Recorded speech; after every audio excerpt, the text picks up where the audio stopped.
La historia natural de la enfermedad y los determinantes sociales en salud. Vamos a hablar de la historia natural de la enfermedad. Para empezar vamos a hablar del periodo prepatogénico, donde se encuentran lo que son los factores de riesgo, como pueden ser el huésped, el agente y el ambiente. El huésped es el ser o la persona que da hospedaje al agente, el cual puede generar o no una enfermedad. Sin embargo, pone en riesgo al huésped de padecerla.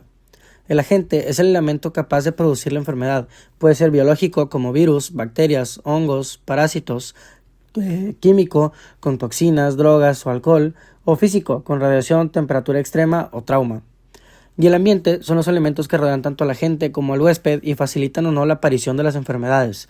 Están las variables físicas como puede ser el clima o la geografía, las socioeconómicas como ingresos, habitación, promiscuidad, hacinamiento, biológicas como el reservorio y los vectores. Un ejemplo de esto es, por ejemplo, la etapa antes de que la persona se enferme, pero en la que ya existen condiciones que facilitan la aparición de una enfermedad. Primero queda con el huésped, una persona que vive en una zona tropical y no ha tenido dengue antes, por lo tanto no tiene inmunidad. Algunos factores de riesgo aquí son, por ejemplo, una persona que no usa repelente, duerme sin mosquitero y tiene poca información sobre cómo se transmite el dengue.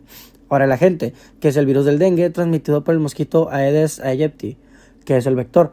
Es un agente biológico capaz de causar una enfermedad. Y el ambiente, con condiciones que permiten la proliferación del mosquito, como físicas, con clima cálido y lluvioso, socioeconómicas, la acumulación de agua en recipientes, deficiente recolección de basura y viviendas sin protección, y biológicas, con la presencia del mosquito en la zona. A partir del periodo prepatogénico aparece el periodo patogénico, que ya sea por ambiente, agentes o el huésped como factores de riesgo, puede ocurrir un daño tisular, que es definido como alguna lesión o daño en los tejidos o células del cuerpo que puede llevar a una inflamación como respuesta inmunitaria del huésped causado por este agente, ya sea virus, bacterias, hongos o parásitos. De ahí surge la etapa preclínica, que se refiere al periodo en el cual se realizan las pruebas de detección para identificar la enfermedad de manera temprana en la evolución antes de que los síntomas aparezcan en la persona, como el malestar o mucha fatiga.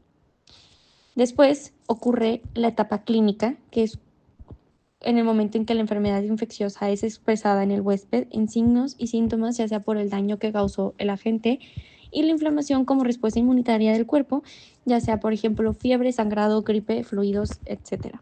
También están las complicaciones, que se refiere a algún evento adverso, anormal o inesperado que sucede debido a una enfermedad o como efecto de ya sea algún procedimiento que inestabiliza el estado del paciente y pueden surgir nuevos síntomas. Ya hay complicaciones médicas, infecciosas, cardiovasculares, metabólicas, respiratorias, etcétera, que pueden afectar el estado de salud de la persona.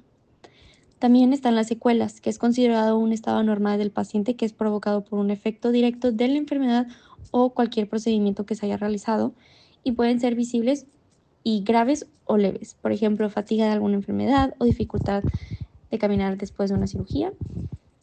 Y por último está la muerte, que es cuando un individuo pasa por un evento irreversible debido a alguna falla en las funciones circulatorias o respiratorias, o incluso funciones del cerebro en el que el individuo ya no tiene vida. Y para evitar la muerte se utiliza el prevención, que es primaria, secundaria y terciaria. Vamos a hablar de los niveles de prevención. Existen la prevención primaria, secundaria y terciaria. En la primaria, empezando con lo que es la promoción de la salud. La Organización Mundial de la Salud indica en la Carta de Ottawa que la promoción de la salud constituye un proceso político y social global que abarca acciones dirigidas a fortalecer las habilidades y capacidades de los individuos y de las comunidades. Y, aún más importante, acciones orientadas a modificar las condiciones sociales, ambientales y económicas con el fin de favorecer un impacto positivo en la salud individual y colectiva. También está la protección específica. La protección específica en salud comprende un conjunto de intervenciones orientadas a la prevención de enfermedades determinadas mediante la aplicación de medidas técnicas y científicamente fundamentadas que actúan sobre factores de riesgo claramente identificados antes de que se manifieste el proceso patológico. Ejemplos de estos son, por ejemplo, con la promoción de la salud. Un municipio organiza campañas comunitarias para fomentar hábitos saludables. Charlas sobre alimentación balanceada, promoción del ejercicio diario como caminatas comunitarias y regulación del consumo de tabaco en espacios públicos. Esto con el objetivo de fortalecer las capacidades individuales y sociales para reducir el riesgo de enfermedades cardiovasculares antes de que aparezcan.